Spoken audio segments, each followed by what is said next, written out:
হিচাপে বৰ ভাল মা দেউতাক একদম পতাই ৰখাত বৰ ভাল বিৰাট ভাল আজিকালিও কেতিয়াবা কিবা কথাত যদি মই অকমান উচ্চ স্বৰত কথা কওঁ মায়ে এতিয়াও তাৰমানে এই বিয়াৰ 24 বছৰৰ পিছতো মা দেউতাই মোকে কব তোমাৰ খংটো অলপ বেছি বেচেৰাটো একোৱে নেমাতে মাহঁতৰ আগত মোৰ আগত একো নকয় কেতিয়াও নকয় আৰু সাধাৰণতে নালাগে মোৰ লগত কাজিয়া মানে মই কাজিয়া লাগিবলৈ হলে বহুত উচ্চতাব লাগিব তাৰমানে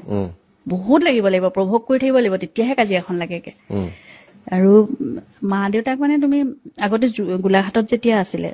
খুব ভাল পাই তালৈ গৈ পেলাই আচলতে পৰিৱেশটো ভাল পায় তোমাৰ ডাঙৰ বাৰী পুখুৰী আছিলে বা গাঁৱলৈ গৈ ভাল পায় বহুত আগতে মানে একদম জোতা চোতা খুলি গাড়ীতে সাজো তেওঁ একদম গাড়ীৰ পৰা খালী ভৰিৰে নামি বাৰীখনলৈ প্ৰথম সোমাব দেউতা কি কৰিছে কি গোটাই থৈছে মোলে কি হেৰি কৰিছে বৰশী চৰশী লৈ পিছফালে পুখুৰী মাছ আহক নাহক মুঠতে বৰশীটো পাই দিনটো